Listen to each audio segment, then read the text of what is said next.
Hi, everyone. I'm three-time U.S. Olympian and six-time national champion Hazel Clark. And I'm Shannon Grady, exercise physiologist, author of The Lactate Revolution, and inventor of the MyBia app.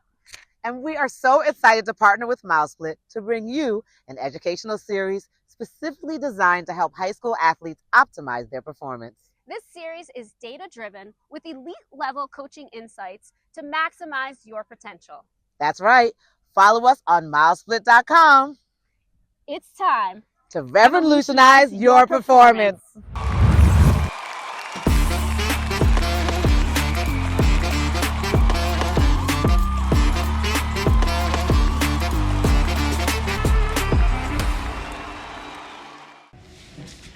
Hi, everyone. This is Hazel Clark. And Shannon Grady. And we are back to take you through that 800-meter training 12-week series. We're on phase 2 now. That's right. And phase 2 is, Shannon? Aerobic rate capacity. So now we're trying to get that upper end aerobic system a little more work. So we're going to build up our capacity that's a little faster intervals, a little longer intervals, a little more work, but that's the key foundation to fast running, to our anaerobic system. So this is an important phase. So tell me if I got this right. In this phase, we're going a little longer, maybe a little faster on the run, just a tad bit faster. On the intervals. On the intervals. Yep. More interval workouts. More interval workouts. Okay. Yep. A little more work. A little more work. But you put that base in, so you're going to be okay with this transition to phase 2 because you did well in phase 1. That's all right. So what does our week look like? Yes. Similar to phase 1, on Sundays, we're going to do our aerobic run, our zone run. If you made it up to 30 minutes in the last phase, you can bump this up to like 40 minutes if you want. So you want to go 15 to 40 minutes if you're feeling good, getting that base up. And then our favorite day is the next day, the recovery day. Yes. Monday is going to be recovery. If you're doing your long runs on Sunday. Monday, recovery. And then Tuesday is going to be your interval workout. So sample of that is going to be, what's that workout look like? I mean, it can look like a lot of things. When I think back, if you want to know what my favorite interval workout in this type of phase, I like to do the 300s. Yeah. And I would do them with like 100 jog. Mm-hmm. So I go 300, 100 jog, continuous. Not super fast, but just, I don't know, there's something about that workout, and we do 8 to 10 of them. Yep. Is that something you recommend in this phase? Exactly. It's exactly right. So your upper end aerobic system, we're talking, 1 to 5 minute intervals if you get that far, right? Yep. Most of you high schoolers are going to be anywhere from like 1 to 3 minutes for this phase. So you're talking 300s, 400s, 500s, 800s if you get there, and you're taking equal rest. So if it takes you a minute to run, you're going to take a minute jog rest. And we're trying to get 10 times 300. So 3,000 meters, it may seem like a lot. Maybe start with a mile of total work and then try to get up to 2 miles of total work. So, 10 times 300, 8 by 400, 12 by 200, but all with equal jog recovery. And I'm actually glad you said that, because that was one of the questions that we got that I read from. Actually, we got that 2 times in 2 different ways.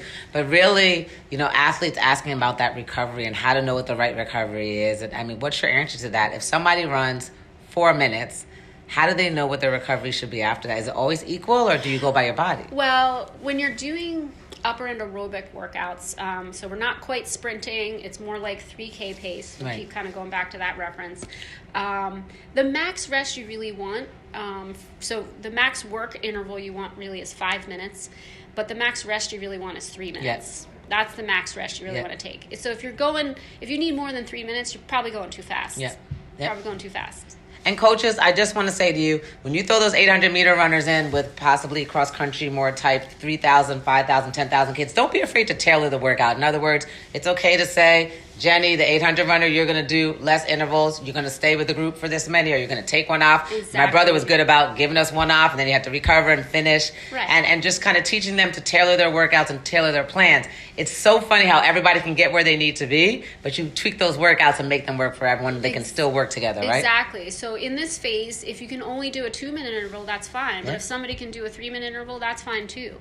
So it's all about building the appropriate workload and capacity for each athlete. So we want to do that twice a week. Yep. Tuesday and Friday, good days for the intervals. But we're also going to add in on Thursday after our aerobic run. What are we going to add in? striders, Yep. turnover, Yep, but little quicker little pace, quicker, right? little quicker. Now we're getting down wheels to turning, Yep, wheels turning. 800, even Yep. closer to 400 meter pace. You know, you can start with 50s. Yep. 50s, hundreds. Yep. Start getting, you know, you only need to do 6, 8, That's right. possibly 10 of those. Yep. But you take a good recovery. So if you're doing 50 meters, take a minute rest. Walk the recoveries. Start getting that anaerobic turnover, anaerobic speed in for the anaerobic phase.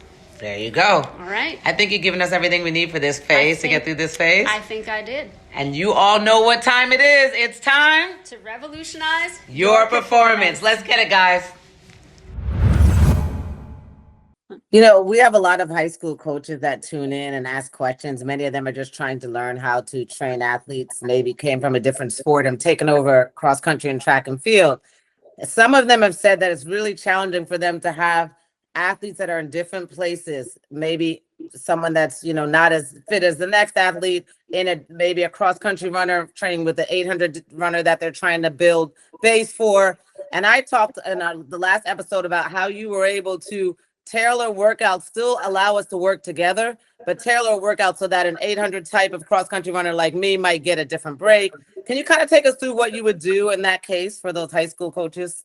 Yeah, like, you know, if you're having someone who's a little ahead of another person, and you want them to work together, it's different ways, but a lot of times I just shorten the rep for the person that's not as good or not at the same point.